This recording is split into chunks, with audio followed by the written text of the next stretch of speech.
And we're live. At least I think we're live. At least I hope we're live. And it's Laura Ives, and you have been on this show before, but I have. I suddenly remembered. Well, it's a justice thing because you were on before you'd actually released your first book, That's right. Yes, and now you've written two books. I have. So Yes, you two get the books out chance to now. talk about your own books. And also, it seemed like you had a few more books in the locker, so to speak. So I Yes, thought, yes. So, well, thank you for having me back. It's great to come back on the show. I think what I've done this time, Tim, is as well as obviously the opportunity to talk about both of my rom-com novels, which are out at the moment. I think when I sent you through my selections, I said actually what I've done now is focus on for this episode is just focus on some books that have caught my attention in the past 12 months, things that I've yeah, really enjoyed. And part of that as well is because I think with the first episode that we did, obviously I was thinking about what are those books that are my favorite books, those books that have kind of stayed with me for years or a lifetime. But what also was going on for me at that time was there were certain books that I was avoiding reading.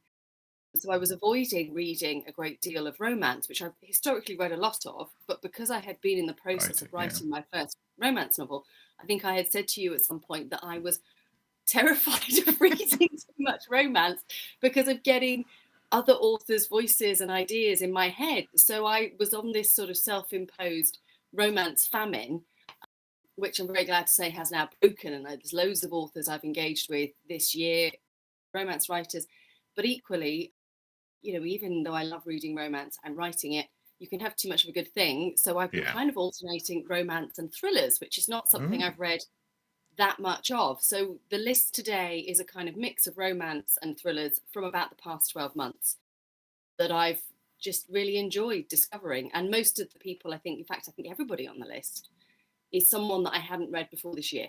Yeah. So, Okay. yeah. Do you want to see the brand new titles I have? Hopefully, it'll work when we talk about the first book, which Yeah. is The Paradise Problem by Yeah. Christina Lauren. So, why did you pick this book?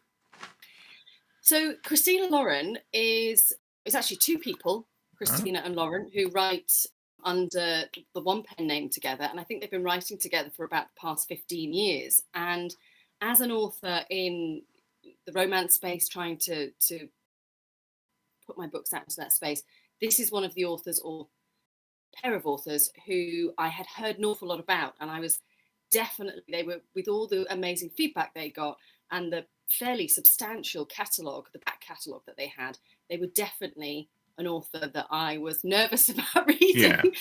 So when I got to the point where I felt like I really want to read romance again. I feel like I've got my voice in my head now. My own authorial voice is developing. I feel I can go and read some more stuff. So I think that Christina Lauren's Paradise Problem was one of the first books I picked up when I went back to romance in a big way. And it was such an enjoyable and speedy read. A lot of these books that I'm talking about today, they're not deeply complex. It's mostly genre Yeah. fiction. But the Paradise Problem premise basically is that it's sort of a slight twist on the fake relationship, fake marriage trope, which is quite popular in romance books, in which that actually the protagonists, the male and female main characters, are actually married, but they get married for financial reasons. Again, none of this is a spoiler. This is the kind of premise of the book. They get married for financial reasons to try and get very cheap family housing when they're at college in America. Yeah. And then what happens then is that when they finish college, they've never really got to know each other. They've just cohabited in the same building. But when they finish college, the female protagonist, Anna, thinks that she signed something which was their divorce papers. Only it wasn't that. And it turns out that they are, in fact, still married. And what kicks the main story off is that the male main character then comes back and actually wants her to then enter into that kind of basically pretending to be his wife. Well, she is his wife, but pretending to be his real, honest Yeah. to goodness, emotional connection wife in order for him to access an inheritance. And they come from very different worlds. She's basically an impoverished artist and she's currently unemployed, things are not looking good for her, and he is extremely successful in his own right, but also comes from a very wealthy family. So it's how he tries to integrate her into a big family event, and the kind of hilarity and the poignancy that comes with that. And what I really liked about this book is I liked that the premise is a stretch in some ways, as is often the case with genre fiction. You have to have a really clear setup, but at the same time, and that kind of, the premise gets stretched through the book. However, I think what I really enjoyed about this book was that the characters were so down to earth in many ways. I mean, Anna particularly, she's very relatable. It was very funny book. And also what I realized is there's a real confidence to the way that Christina Lauren writes, in terms of, I really enjoyed some of the metaphor and imagery in the book, which just made it such an enjoyable read. Because sometimes I think with genre fiction, you often get a great story, but you don't always get writing that you can also really appreciate, where you want to reread a sentence or reread a paragraph. And what was so nice about this book is that I felt that there were moments when I stopped and thought, oh, that's a great line, or oh, I really felt that. Yeah. Which was great. So it was a really enjoyable read, really kept me going. It didn't lose momentum at any point, but also just had those really fantastic moments. It just felt like such a confident book. I think that's the way to describe it. For its genre, I think it's a really good example. And yeah, I just felt there's nothing really wrong with that book as an example of its genre. So yeah, I would recommend The Paradise Problem. Okay, and I think we have another book by the same author. If I We press the do. right button. The reason there are two Christina Laurens is because after I read The Paradise Problem, I went and read loads of their back catalogue. Yeah.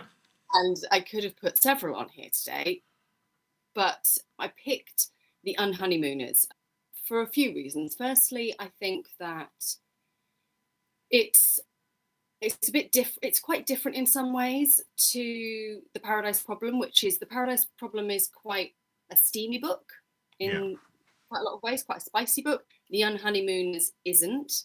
And I thought I wanted to talk about that from both from a reader and an author point of view, because what I really have enjoyed about reading Christina Lauren's books is that they don't feel like they're writing the same sort of thing, or giving you the same ingredients each time. All of their books that I've read, there's a sort of similarity of tone and voice, but actually they're all quite different. Some are really quite spicy, some are really not. Some are very focused on the two main characters. Some have a broader focus on friendship groups and family. So yeah, so that's one of the reasons I picked this one. And it is also one of their most popular books. It's probably not the one of theirs that I absolutely loved almost as much as The Paradise Problem, but I thought it was really interesting, because what I did really like, I've got my notes here. What I did really like is that this was another really down to earth book in terms of the character. The premise for this book is that two people who really dislike each other go on a honeymoon that was meant for someone else, because people get, the bride and the groom and various other people are all too ill and can't go. So these two people are persuaded to go, and so have to share a suite and do all the honeymoon activities. They can't get caught out by the hotel or the venue or anything. And it's what happens from there. But what's also really nice is that, although I would say the first 2/3 or 3/4 of the book is quite closely focused in on the male and female protagonist, the last sort of quarter or third brings back in some of the family dynamic. And actually, I think that gave the book a sense, it elevated it beyond just being that romance story, because it brought in complexities from the broader family and how that affected and impacted their relationship and their ability to try and find their way to each other. And that was actually really good and a bit unexpected, given how the earlier part of the book had played out. So yeah, so I really enjoyed that. And again, so well written, very funny in places, and really relatable. Yeah. Okay. Should we go to the next book? The trouble with this new format is I have no advance warning what the next book is at all. So I can't really remember. So it's The Escape by Ruth Kelly. So why did you pick this book? So this is really interesting. this is not a book I chose to read myself. For the last few years, my siblings and I, we have agreed so that we don't all have to ask each other what we want for Christmas. Particularly now there are lots of nieces and nephews in the mix that we need to be thinking about instead. We've agreed that we will just buy each other a book. And that's it. That's a really simple exchange. And my sister last year asked me what I wanted to read. And I said, I don't know, just surprise me. And she said, oh, help me out a bit. And I said, well, maybe something a bit different, a thriller or something like that. And I think in my head, having not read tons of thriller books in my life, I sort of probably was thinking of something like a legal thriller, like John Grisham or something. But she picked The Escape by Ruth Kelly. And I think, because I looked into Ruth Kelly a little bit, because I ended up reading her other novel, The Villa, straight after The Escape. And I looked into her a bit, seeing if she had any more books. And I believe she has ghost written a number of books which have been bestsellers. But I think she's only got 2 books under her own name out. And The Escape, when I started reading it, and of course I had to read it, my sister had bought it for me, I wasn't too sure when it started out, because it's about these 2 influencers, and they're quite unlikable, Adele and Jack. Yeah. And they are trying to basically fund their lifestyle by being online social media influencers, down to the point where at the beginning of the novel, they are trying to crowdfund for money for them to buy themselves a French chateau, and then the people who've crowdfunded them will be able to watch them doing it up. But so they're pretty, odious people. But I think that's part of the point. You're not particularly supposed to like them. And then they get given, somebody gets in touch, some mysterious benefactor gets in touch and gives them a French chateau. So again, it's one of those things that I think with genre fiction, sometimes at the beginning feels a bit stretched or a bit overdone almost, but that is, I think, sometimes the nature of genre fiction, that in order to get a really powerful hook and setup, it is often something that feels like it stretches the boundaries of what's believable. And then I have to remind myself that actually fact is stranger than fiction anyway. So plenty of strange things happening all the time. So they are given this chateau, and there's lots of restrictions. They're not allowed to know who has gifted it. I think they have to be out of it at certain points of the year, and they're not allowed to come back and see what's going on. And once they move out to this chateau, things start to get very strange. And again, I can't say too much because then we will start to get into spoilers. But at the same time, Adele's sister, so the part of the premise again is that Adele is posting these regular videos of their luxury lifestyle and what they hope to be doing at the chateau, and how they hope to have artists and artisans and things come to stay. And she's posting these videos and everything seems normal up until some time before New Year. And then they just stop. And then her sister Erin can't reach her. So the book shifts back and forth in time between Adele and Jack when they first go out there and what they're seeing, and then Erin's timeline when she is trying to get hold of her sister because their mother is ill and she's desperately trying to reach her sister. So you're following these 2 slightly different timelines. And I have to say, it was a quite a hooky book and quite twisty. I would say I didn't see everything coming. I would say, and it's probably partly because I haven't read a thriller in a long time. I think now that, at the other end of the year, I've read quite a lot. And again, it's like with all those stories, you start to anticipate things. But this really did have me hooked. I read it very quickly, really enjoyed it. There are, for anyone who's thinking of reading it, there are some sort of darker scenes of a sexual nature in there, in terms of which I think for some readers would not be what they were looking for. But actually, for me, it just made it almost made it, I think, for me, it made it better because it was more serious. The darker it went, the less, I enjoyed it more, I think, the further it went in terms of the sort of the darkness, because it does feel quite macabre at points. So that was, really good. And also, I think within that, there was something interesting around the sisters' relationship, because at the start of the book, it's very clear they don't have a great deal of affection for each other. Things are quite strained. And yet what's quite amazing as well, I think, is their journey in their relationship, because you do see that kind of incredible bond that siblings sometimes have, even if they might not enjoy each other's company. There is something that surmounts that, and when it comes down to Erin looking out for her sister's interests, it's there's something really interesting in the book about that, about how far she goes, the danger she puts herself into to try and look out for her sister. So yeah, it was a very interesting read, and I did go on and read The Villa. I think Ruth Kelly wrote before The Escape, which I enjoyed as well. Yeah. So yeah, two books that I threw myself into that I probably would not have picked up had it not been a gift. Yeah. It's funny how that works sometimes, isn't it? I just felt like I had to read it because, I mean, it sounded good when I looked at it. I thought that seems like a good choice. But also, I absolutely got on and read it because it was a gift from my sister. So I thought, speaking of sisters, oh, I better read this. She's going to ask me what I think. Yeah. Right. Shall we go on to the next book, which is The Couple at Number 9 by Claire Douglas. Yeah, so I think the theme of all of these choices is that once I have found an author this year that I liked, I have absolutely thrown myself into their catalogue. And this is not the first Claire Douglas that I read. And Claire Douglas then came up as a recommendation for me after I had been looking into other Ruth Kelly books. I was looking for authors like that. So I went on a bit of a, thriller rampage for a while.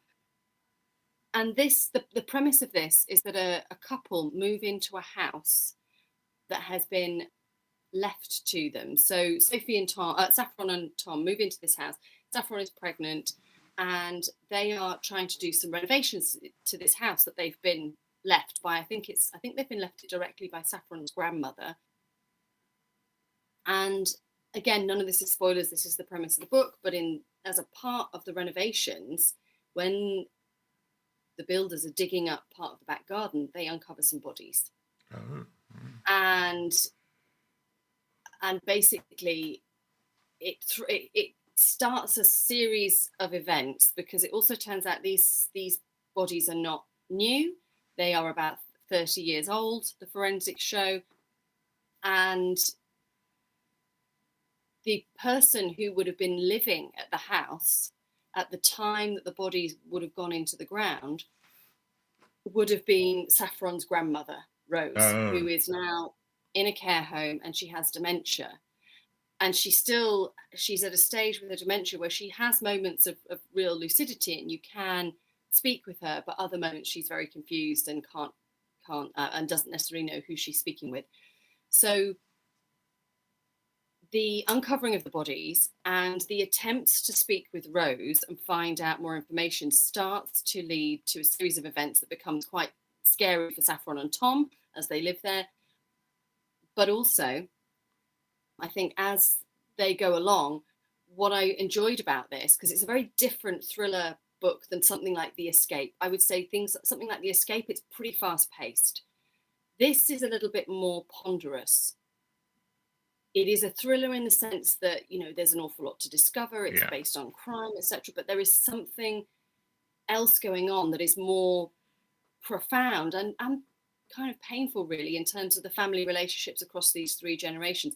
Again, I don't want to say too much without giving spoilers, but it gives the book, I think, much greater depth than you might normally get, because in order to solve the crime, they have to uncover certain things about their family. And again, a couple of twists that I don't think I saw coming there. And I just really enjoyed it. I don't think, for me, I think looking at some of the reviews around at the time, I think some people felt that it was a bit slower paced. But for me, it didn't ever lose momentum. It just shifted focus. So it shifted focus from the pace of the thriller story to that slightly slower investigation. And again, it's running across 2 different timelines. It's running across Saffron and Tom's timeline, and it's looking back at what was happening when Rose was in the house 30 or so years prior. So I really enjoyed it. I've read a number of Claire Douglas's other books. I think they're all really interesting. And what I enjoy about her books is that they are thrillers, but there's also they're usually built around a family and looking at family relationships and family dynamics as well, which I think is really interesting, because it means that you've not just got the fast-paced crime part of the story, you've got something else that's running under Yeah. that, or providing the context for it. So yeah, really enjoyed The Couple at Number 9. Okay. Right. Shall we go to the next book? Which Yes. is Between Us by Mhairi McFarlane. McFarlane. Mary Yeah. McFarlane. Yeah. Yeah. It's Irish spelling, isn't it? Or something. Yes. Yeah. Yeah. So this is back to romance, Oh, or I think, I don't know if this would be strictly romance or if it's sort of women's fiction. I think it's got a strong enough romance story to swing it that way. What I really enjoyed about this, so this is about,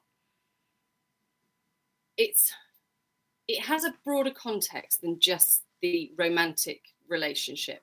So this is about a group of friends. It starts off with this group of friends, and I think what's so interesting about this book, which kind of takes it beyond just the romance that is being unpicked, if you like, within this book, because it's not a straightforward romantic story, is that it starts with a reunion of some friends who met, I think, sort of straight out of uni. So when they were very young, and now they're in their early 30s. So it's sort of 10 or so years later.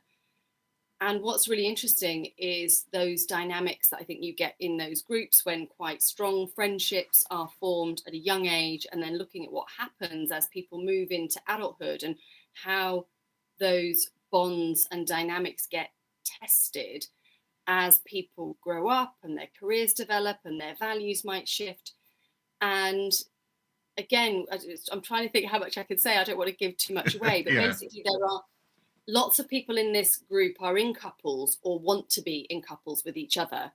And it's then how one of those relationships starts to come apart as gradually people see each other for who they really are, and the relationships which then can blossom out of that change. But it's all happening. There's this kind of context of, well, what does this do to the broader friendship group? And I think when you've got one really strong friendship group in your life that you and your partner have both been a part of since the beginning, that's a real concern about what that will do in terms of, it's almost like who keeps the friends when we break up. But the other thing I really liked about this, so I liked the fact that there was this broader context to this story, but the other thing I really enjoyed is that this is one of the twistiest romance books I've ever read. It was almost more twist than some of the thrillers I had read. So every time I thought, oh, I think there's progress with this relationship, something threw it out, something happened. And I really didn't see most, most of those were surprises. It was, and almost to the point where I was thinking, oh, give these poor guys a break.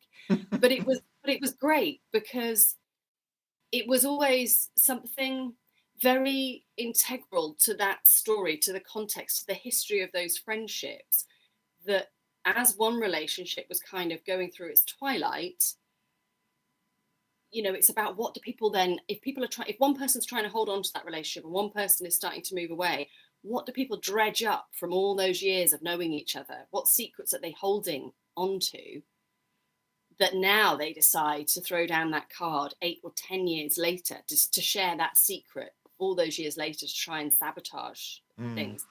So I thought it was a really interesting exploration of, I also kind of thought it was really interesting in terms of, it's almost like in your early 30s, you're going through another shift, I think, in terms of adulthood, and really for a lot of people. And I think you can feel that within the book as well. People are trying to hold on to the playfulness of that friendship group when they were 21, 22, and now they're 31, 32. Life's very different. There's huge love and huge memories here, but actually people's lives are taking them in different directions now, and it's almost like how do you hold on and let go at the same time? So I really enjoyed the book. I loved the central relationship, and I just so enjoyed that broader context, and it felt like a very grown-up love story. Yeah, really good. So and that's the only a book of hers that I've read so far, but I will definitely be reading more now that I'm off my self-imposed famine. Yeah, right. Shall we go to the next book? Yeah. Which is Find Her by Sarah A. Denzil. Yes, another author who I've binged this year. again, I could have picked several of Sarah Denzil's books. In fact, I almost wish I'd picked her Isabel Fielding trilogy, which is great. But I went for Find Her. And the premise of this book is it's probably more complicated in some ways than some of her other books because there are multiple points of view.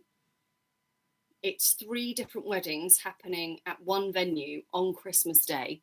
And I think you have the points of view of the 3 different brides and the point of view of the wedding planner who runs the venue. And I think in some ways it was great because you're jumping from these 4 different points of view all the time. I think occasionally I might have lost the thread because I had to stop and go, right, whose point of view are we back in now? Because it jumped around quite a lot. But on the other hand, it was very fast paced, very enjoyable, very genuinely very dark in the sense that the whole thing is taking place in this remote venue in the Lake District on Christmas Day, and there's a huge storm and everybody's cut off and they lose power and all those sorts of tropes. And for me, I don't think that I saw, again, I think the reason I've chosen it is because I didn't see it all coming. Again, it was well written enough in terms of the weaving that narrative together that I didn't really see the twists coming, or I knew there was going to be a twist, but I didn't know who it was going to be. So there is a murder and it's working out who has done it and trying to piece back together. So I think this one happens, it's moving forward in time and it's moving backwards in time. So it's kind of telling the story forwards and then also trying to pick up and piece it back together after the murder. And yeah, and I think that it just felt like a very snappy, twisty book that I raced through, I think. Probably, I think in terms of sort of character depth, because you're covering so many people and you're jumping from point of view to point of view, probably not quite so much character development as in some of her other books, but that's just a space issue when you have that many characters. But in terms of the story arc, I really enjoyed it. And it was, I think in terms of, it's one of those books as well, where when you find out, when it all comes together at the end, it's very satisfying, I would say, about this book in terms of the history and the whodunit part, if you like. There are books where you read it and it's enjoyable, but then when you find out who's done it or something, you think, oh, Yeah. sort of wish it hadn't been them or something. But with this one, you think, oh yeah, that's good. I'm glad it worked out well. So yeah, really good. And again, as I say, I've read a lot of her books in this last year, in sort of hopping back and forth between romance and thrillers, and I've really enjoyed her writing. She's got a really big back catalogue, I think. Yeah. Okay. Shall we go on to the most important author? Which is Laura Ives, of course, you. Lie for Me. So this is your first book, I think, isn't it? So this is the first one. Yeah. So this came out in May 24. And this one, it's really interesting now looking back on it. I say looking back on it, it's not that long ago, but I wrote it started writing it in May 23 and wrote the first draft quite quickly. And it was just a story that, I suppose this one was very much character driven. So the premise is that Lucy has to go to a 3-day family wedding. She lives up in Yorkshire. The family wedding is in Shropshire, and she really doesn't want to go. She has quite a strained relationship with her family, and 3 days is more than she feels her mental health could take. So, and she also replied that she would be bringing a +1 back when she had a +1. Yeah. And she really doesn't want to now tell her mother a few weeks out from the wedding that it will just be her and deal with the fallout from that. So she asks her, in the great tradition of rom-coms, she asks her friend Jack if he will go with her as her +1. And Jack sort of doesn't want to go because he doesn't like weddings, but also he's got a lot on in his life with his business, but he agrees to go. And so they are thrown into 72 hours of close proximity together. And so it's that sort of it's friends to lovers, it's a fake relationship, it's chosen proximity, and it's a very difficult family, and what could possibly go wrong? And it's the thing that I really enjoyed about writing this book, and again I've had feedback like this, is the banter between the two main characters. And for me, that was the really enjoyable part, is developing those characters and developing their relationship and their interactions with each other.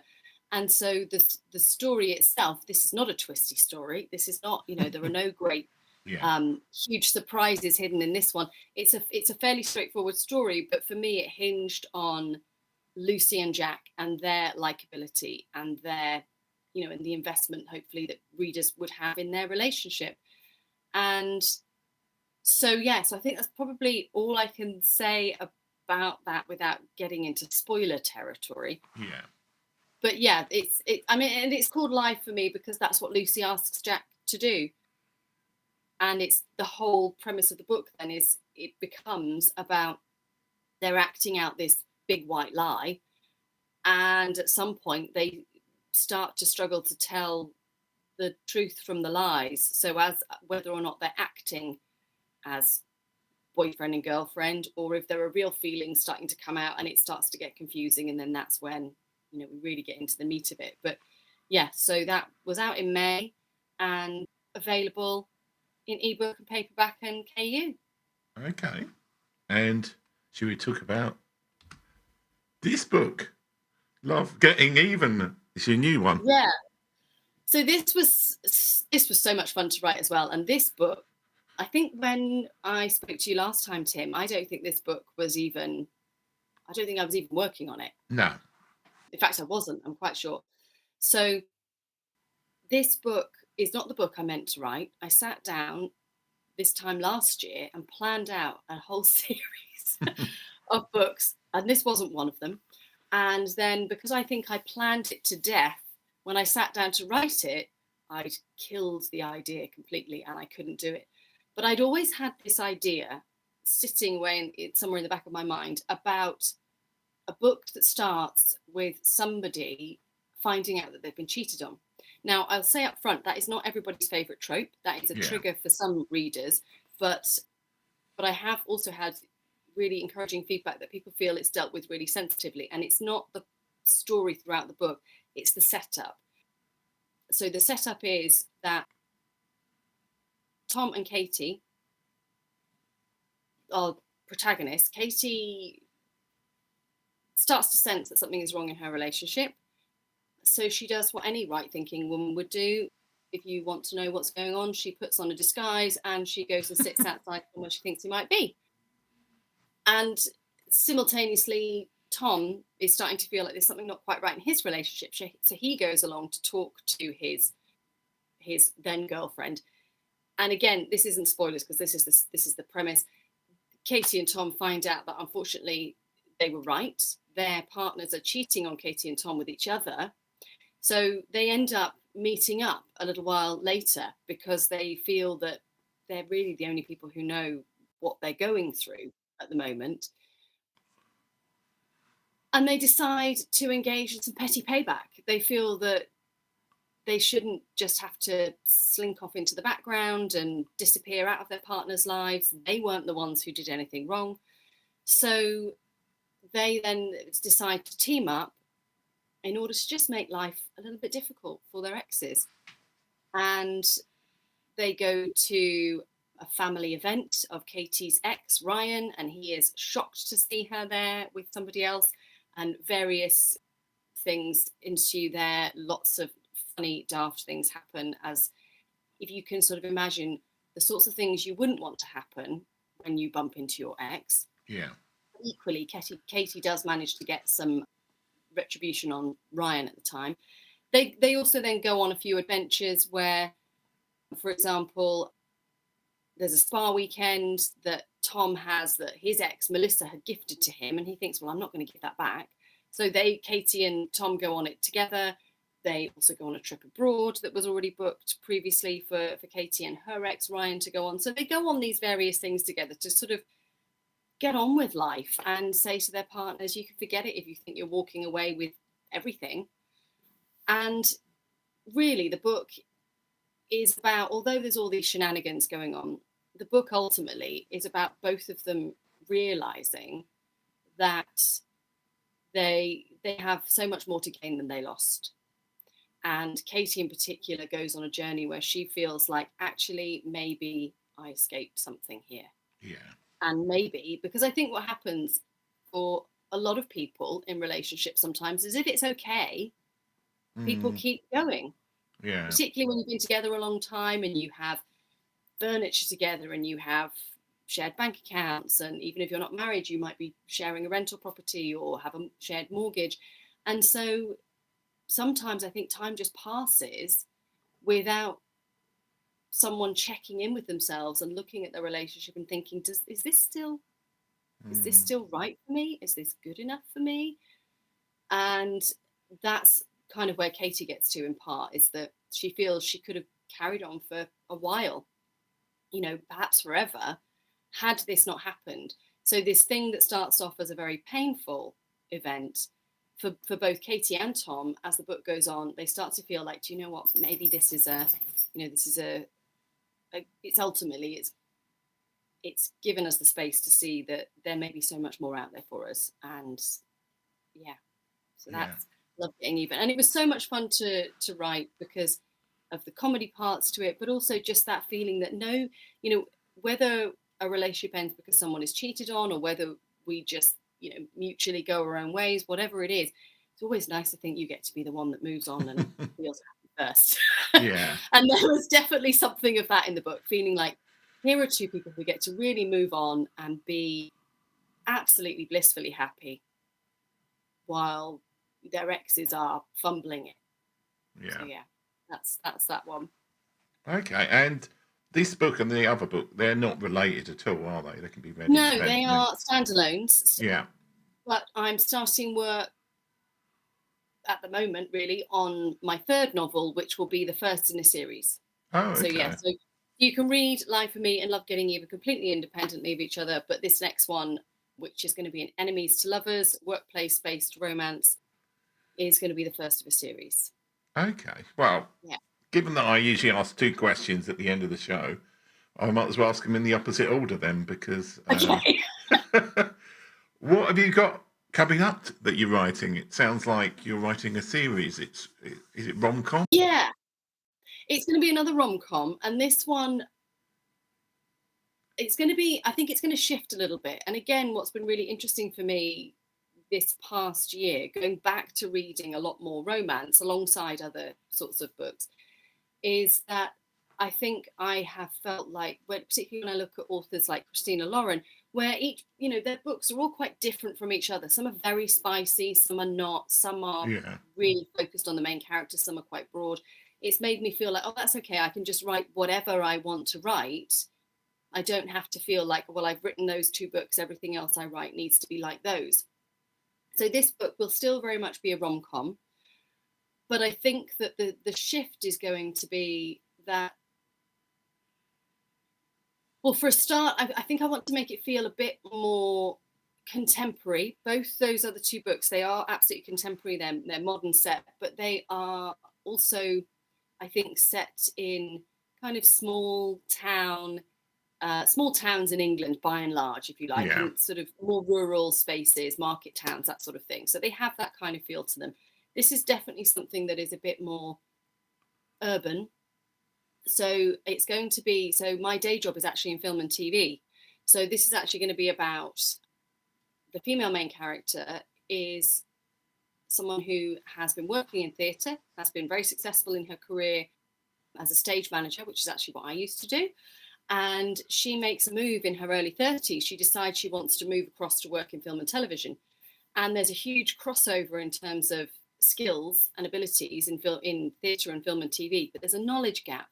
So you can't move across directly. You would have to move across and step down and work your way back up. So your progression back up might be quite swift, but you've still got to start at the bottom. So she comes from being a stage manager, which is a really key, important role in theatre, and takes a job as a runner, which is the most junior position you can get on a TV show. And on her first day, when she is being told what to do and she's being given cast lists, she realizes that one of the top cast is an actor that she knew from her time in theatre, because they worked together once, and they do not get on. Yeah. Because of something that happened, which will unfold through the book.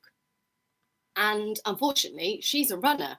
So she has to be really nice to him, because she has to get him his tea and his coffee. She has to bring him his sides, which are the pages that are being shot that day. If he wants something, she has to get it for him. And so there's going to be this it's all about her making this career change in her early 30s and having to go from a very respected role in theatre to a very junior role where everyone tells you what to do in film and TV, as well as manage that dynamic with him, because he could have her fired. Yeah. So, and then it's about how actually what happened, because they're also forced together. So it's forced proximity again, because they have to spend a lot of time together. So it's probably going to be more heavily focused on the female lead, I think. My other books have been dual point of view, fairly evenly balanced. I haven't yet worked out if this will be entirely from the female character's point of view, or if I will make it dual but more balanced towards her, because I really want to explore that career shift that she's making, as well as the dynamic between her and the male lead. And then I see that as being the first in a series of books around that environment. Okay. And is this going to be like enemies to lovers, or?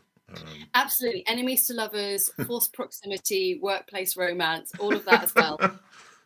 But yeah, and I think, and I've managed to work out why they're enemies to lovers, Yeah. and how that weaves through the story, and how that will resolve at the end. So yeah, it's been so interesting, because every book, I'm sure for every author, is a huge learning experience. But having done Lie for Me and Love Getting Even, I learned so much in the writing of those books.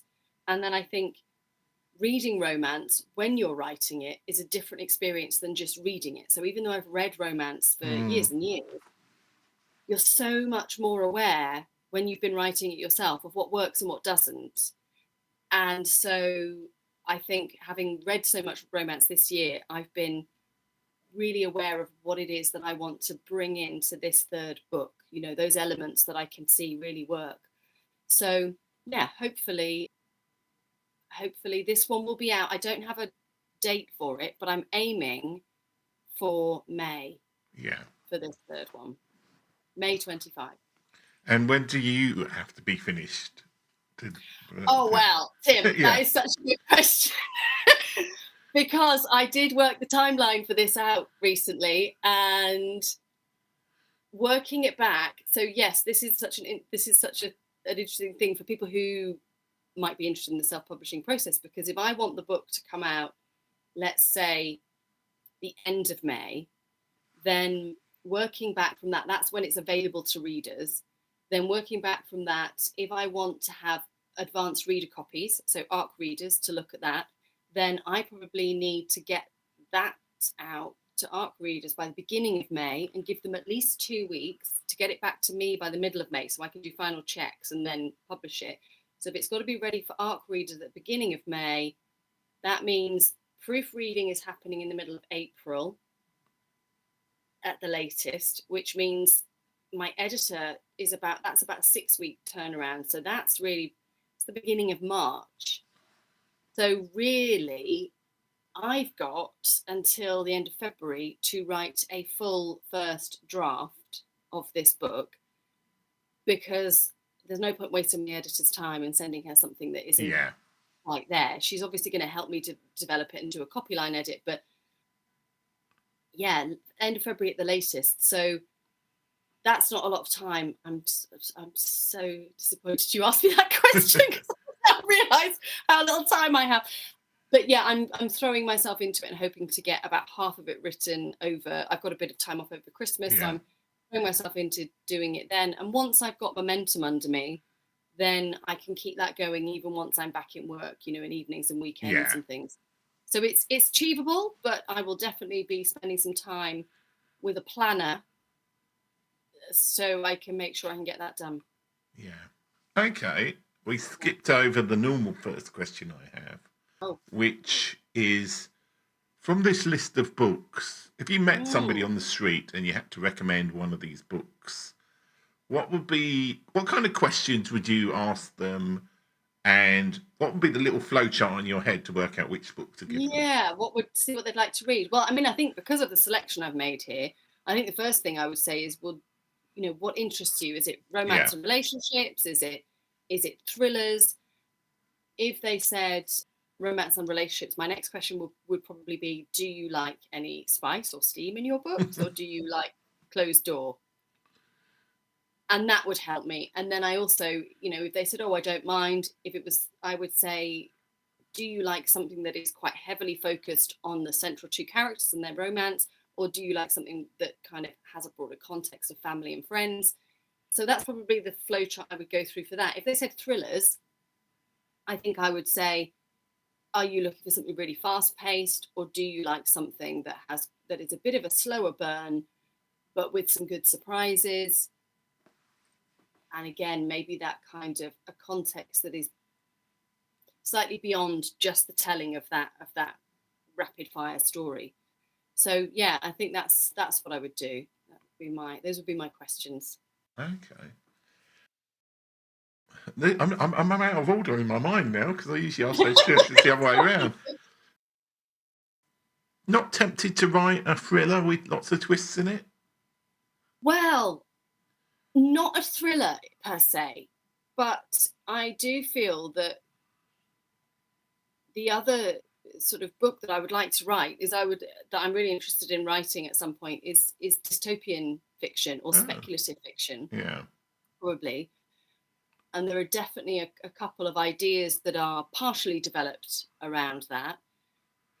I think that's such an interesting space to be in, is to sort of take where we're at now and one idea or one thread and follow that and think, well, if that was a decision that a government made, or if that, something like The Handmaid's Tale is speculative fiction or dystopian fiction, because it's just looking at the logical following through of, as Margaret Atwood said, everything that happens in The Handmaid's Tale has happened to women in regimes around the world. Yeah. So to me, there's something really interesting about pooling those different things that have happened, or just looking at what's happening in the world now and following that through.